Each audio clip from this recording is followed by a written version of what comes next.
Hey folks, so I've decided to paint another pair of Luftwaffe pilots in 1/32 scale from Zuke Mura. Um, I did get a comment when I did the last pair, which I thought was worth responding to by making a follow-up video. It was more about it was about the commenter saying appreciated if I did a bit more detail about how I moved from the base colors to the highlighting, detailing, etc. Now I lack a good camera setup, either a stand or a tripod, to really even attempt painting under the camera, and that probably wouldn't work so well. So what I'll do is get to work on these two figures and try to do not an overly long descriptive, but a descriptive of each phase. But most of the focus will be on after I get the base colors put on.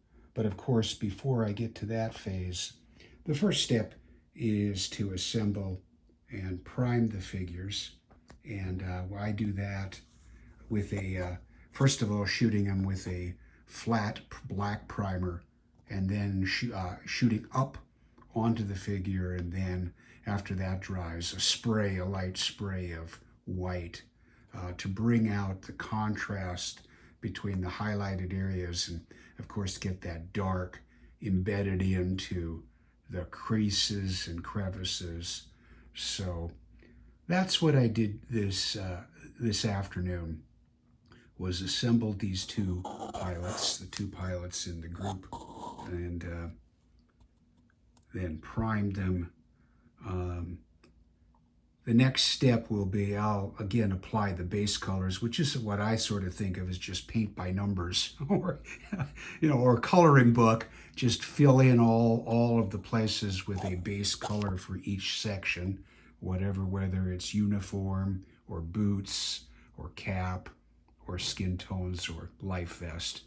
Then I'll try and be a little bit more precise and a bit more explanation in terms of how I get to the final step. These are good sculpts. One thing about zenithal priming, especially if the figure came in a very light, pale resin, yellowish, beige colored resin, it's often really hard at that stage with the shine, etc., to make out, well, how good are the details, especially on the face. And zenithal priming certainly does that. I'd say these are way above average. I'm pleased with them, and I think we'll have a nice result. Okay, on to phase two. Next time you see these, they'll have the base colors on.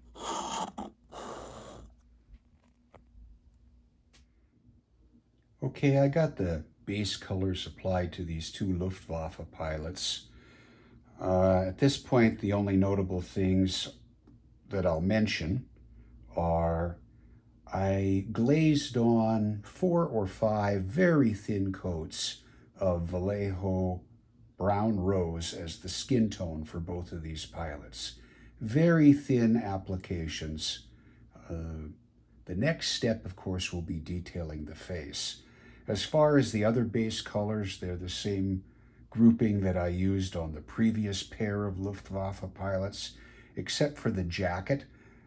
This jacket, both of the jackets here are the same, and they are scale color black leather as a base color, which is actually sort of a maroon burgundy brown. Well, a burgundy brown, which once it's weathered and shaded, I think it looks pretty good as a old beat up leather jacket. But of course, it's just in the flat, what scale color 75 calls, or scale color 75 calls black leather, not really a true black. Okay, what I have done, not sure if I can bring it in focus, is I've added very, very slight cornea. Is it the cornea, the whites of the eyes? I forget, maybe not. Anyway, lines across the eyes. Don't use pure white here, and I used clear doped linen.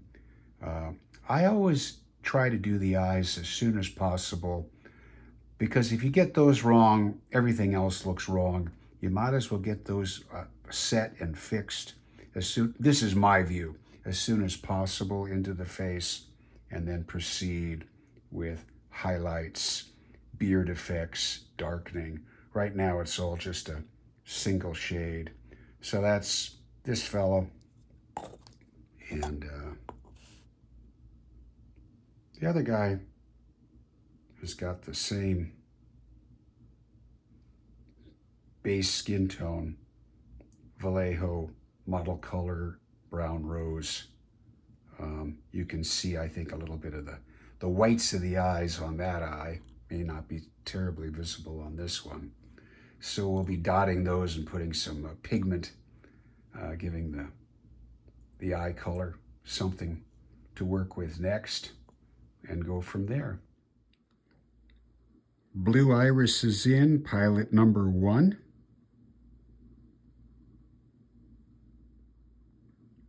Blue iris is in, pilot number 2. And this guy's got a great pair of bushy eyebrows that I was able to put in quite easily due to the nice sculpting using Vallejo mahogany. Okay, everything gets easier from here. The pilots aren't cross-eyed. I'm satisfied with that. Now it's time to bring the faces to life. Okay, it's time to get these guys' faces finished. I paint to what I think I would call a tabletop standard, or maybe I should call it a model display shelf standard. No, it's not award-winning.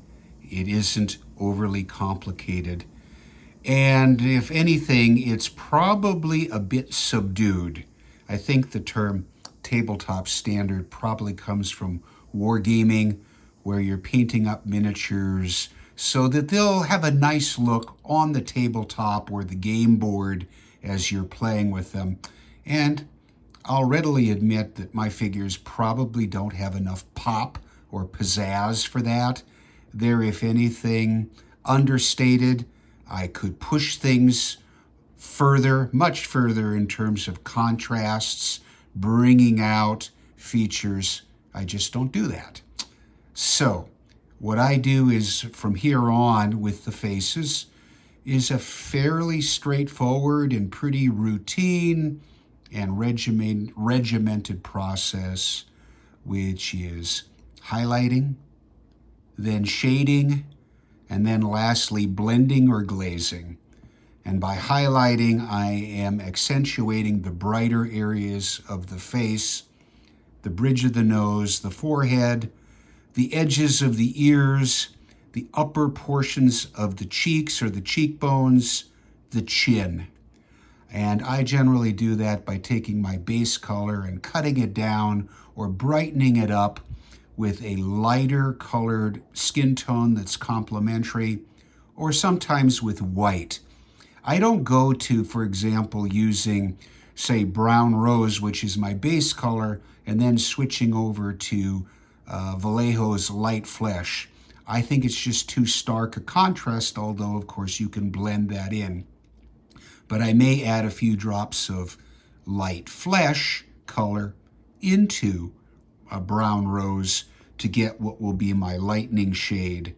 And then I apply that, and then I go on to the shading to the darkening portions of the face, the sides of the jaws, the lips, the inner ears, the recesses.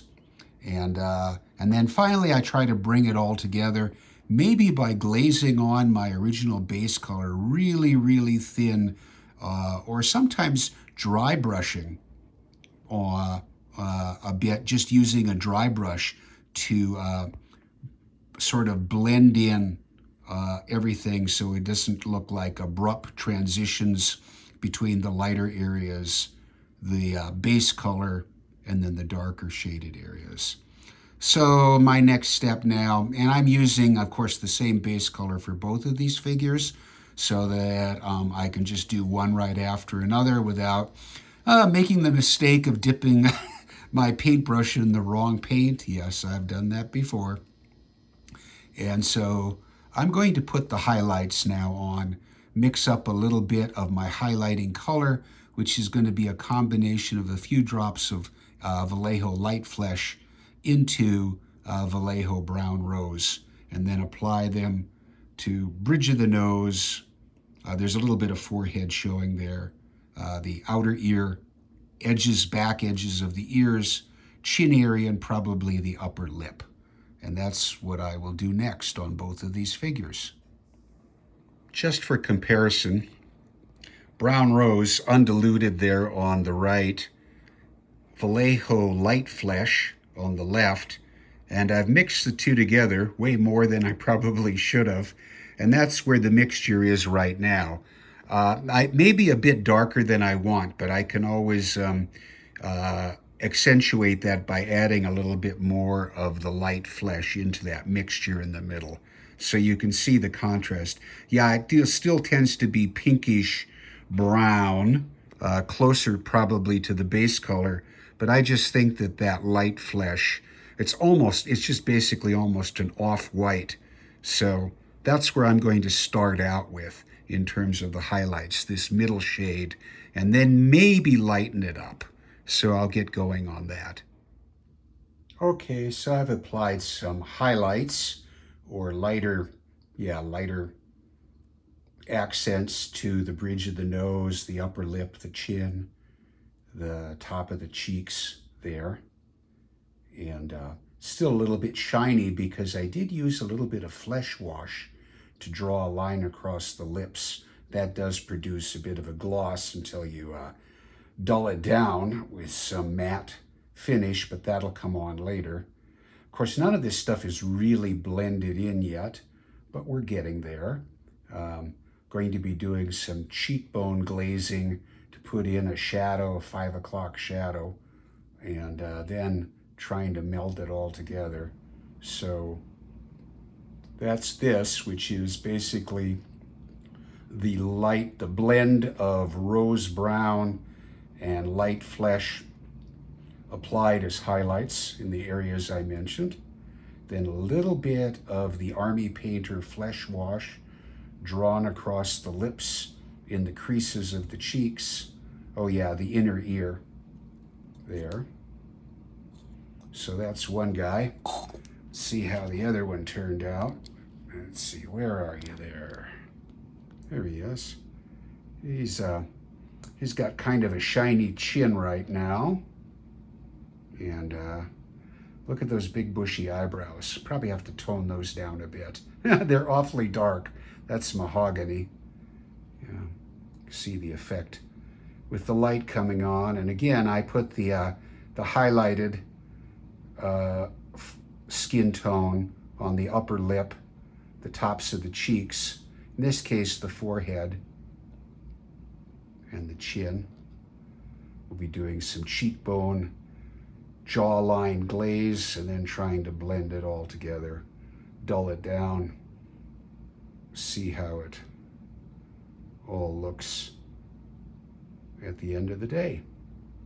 But I think that's it for right now. We'll do the other stuff a bit later. And then come back and start applying some techniques to turn this single tone clothing into something a little more complex. And here are the two Luftwaffe pilots after some highlighting and shading, finishing them up, or at least as far as I'm going to go on with them. I guess the posing for these guys is they're running or sprinting towards their airplanes. So basically they've got their heads down, which doesn't make them great for tabletop display, because if on the bases flat, the head is going to be, face is going to be directed towards the ground. I've propped them up a bit. So I added some cheekbone glaze to the faces along the jawline.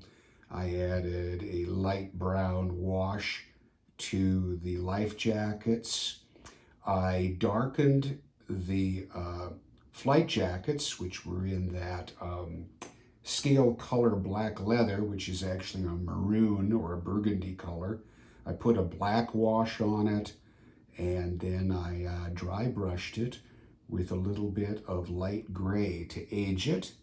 I lightened up the trousers, putting on highlights by mixing in a little bit of clear doped linen with the original blue-gray. I dry brushed the boots also with the light gray. And I followed the same colors for both figures. So there's that guy. And here we've got the other pilot. He's got one foot way up in the, well, actually, it's actually tilted down there. You can see that. He's got a band of flares around his left shin, or the top of the boot, strapped on there. I just painted them with sort of a metallic black. I didn't really want to add colors to the flares. Figured it would distract to the extent it does from the rest of the figure, so I kept it rather subdued and just metallic canisters there, or at least that's my idea. So you really can't see his face too much because he's really got his head tilted down. Dropped you over. Let's see if we can bring him up there. Okay. So again, that's what he'd be looking like if he were gazing straight ahead, which he's not. Again, cheekbone glaze to accentuate the jawline. And same other process with the colors. I'll probably fiddle around with a bit of touch-up. I always find it a challenge to get really crisp lines when I'm contrasting, especially a yellow color against dark colors. So that probably needs some, or could use some more work and refinement. But otherwise, I'm basically happy. These guys will, eventually make their way around, I guess, a couple of World War II Luftwaffe planes, to the extent I ever get those built. So again, there's the additional colors that added to finishing this up. Again, using the clear doped linen to cut down the blue. There's the cheekbone glaze from AK. A little bit of aluminum, metallic, which I like, and I use those for the badges or insignia on the hats. And a little bit of flesh wash. I think, no, I used a brown wash, a brown shade for the life jackets, but the flesh wash, a little bit more of touch up around the faces, etc. So here's this fellow, done for the time being. Here's a guy who looks like he's ready to go 12 rounds in the ring. And yeah, there we go. And that's how I paint figures. Sometimes they take a lot more time. These I did pretty quickly, and they'll do for what I call my tabletop or model shelf standard. See those heads down now. Anyway, thanks for watching.